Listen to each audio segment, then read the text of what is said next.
We've just had the remarkable story of the three non-existent princes.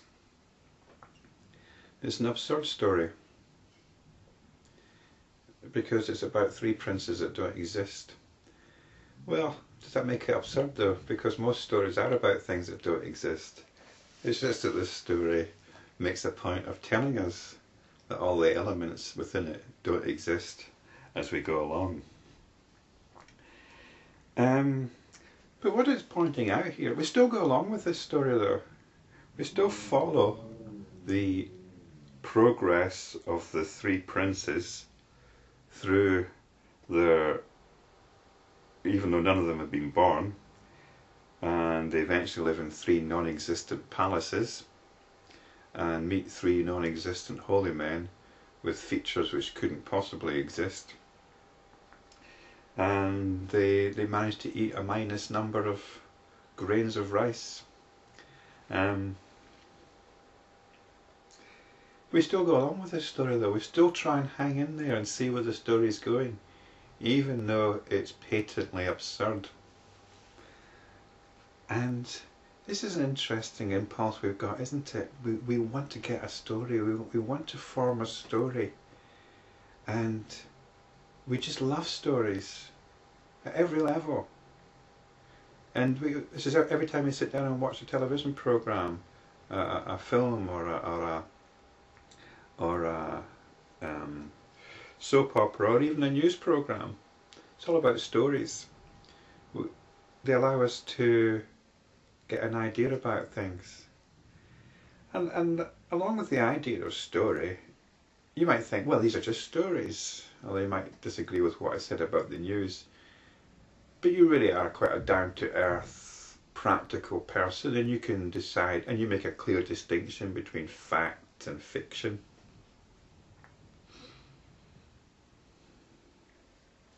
But do you?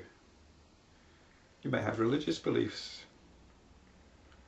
You might have some quite extreme ones. You might believe that you'll go to heaven if you kill in the name of God. You might think that God doesn't like homosexuals. You might believe that virgins can give birth.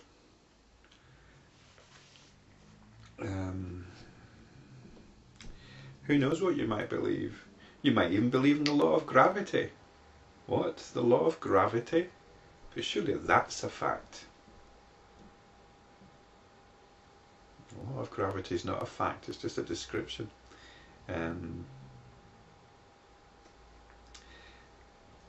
We've got the famous story of Isaac Newton sitting under the tree.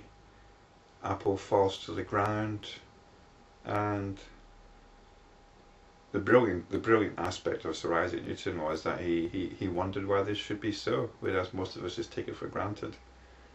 And he posited a force called gravity. And he could describe this force in quite a lot of detail. But nobody knows what gravity is. They still don't know what gravity is. People don't know what forces are. They're descriptions of things. So he basically, why do apples fall to the ground? We say because of gravity. Well, what's gravity? It's what causes apples to fall to the ground. Nothing's been explained. It's just been described. Law of gravity, it's something that's been invented. It fits in with certain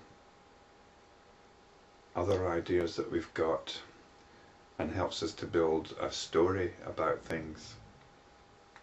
And stories can be very useful. You know, a story is not automatically false.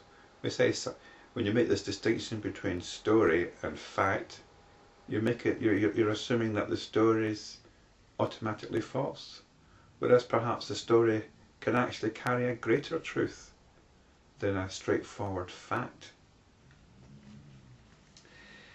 But the point I'm getting at here is that we've got this inbuilt tendency to create stories, and we live a life according to our own stories.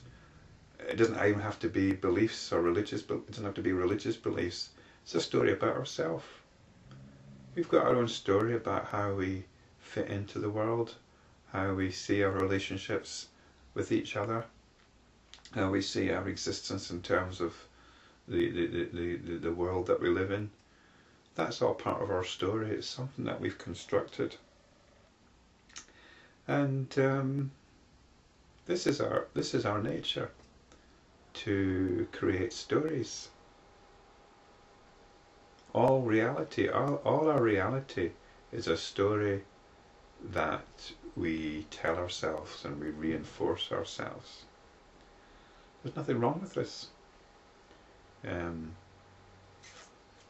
It's just important, I would think, to be aware of it, to be aware of this tendency to create stories. And this is what the Yoga Vasistha is doing. It's pointing this tendency out.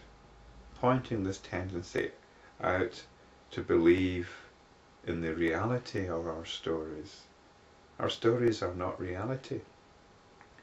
And that's what we need to look at. We need to look at all these tendencies that we have to want to make them into reality. And then to actually look at that tendency itself. Because that tendency itself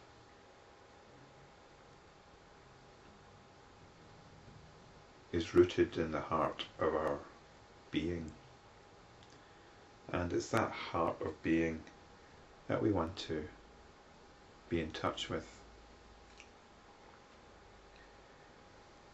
Vasistha continued, "Only a fool, not a wise man, is deluded by his own ideas. It is a fool who thinks that the imperishable is perishable and gets deluded. Egotism is but an idea based on a false association of the self with the physical elements." Well, even the physical elements are a notion, so it's an association of two notions. When one alone exists in all this as the infinite consciousness, how has what is called egotism arisen? In fact, this egotism does not exist any more than the mirage exists in the desert. Therefore, O Ram, abandon your imperfect vision, which is not based on fact. Rest in the perfect vision, which is of the nature of bliss, and which is based on truth. And truth is not a statement of fact. Truth is what is happening right now. The infinite potential is what is happening right now. It's what is being realized right now. It's of the nature of bliss.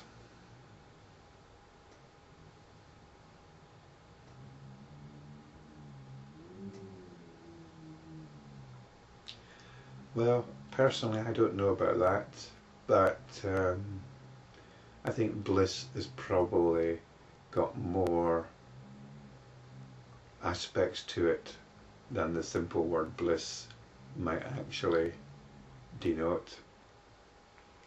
Bliss can be relief, it can be contentment, a sense of harmony, sense of acceptance.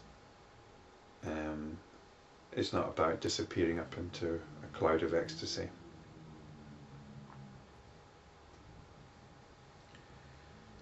So I think the nature of bliss could be explored as well.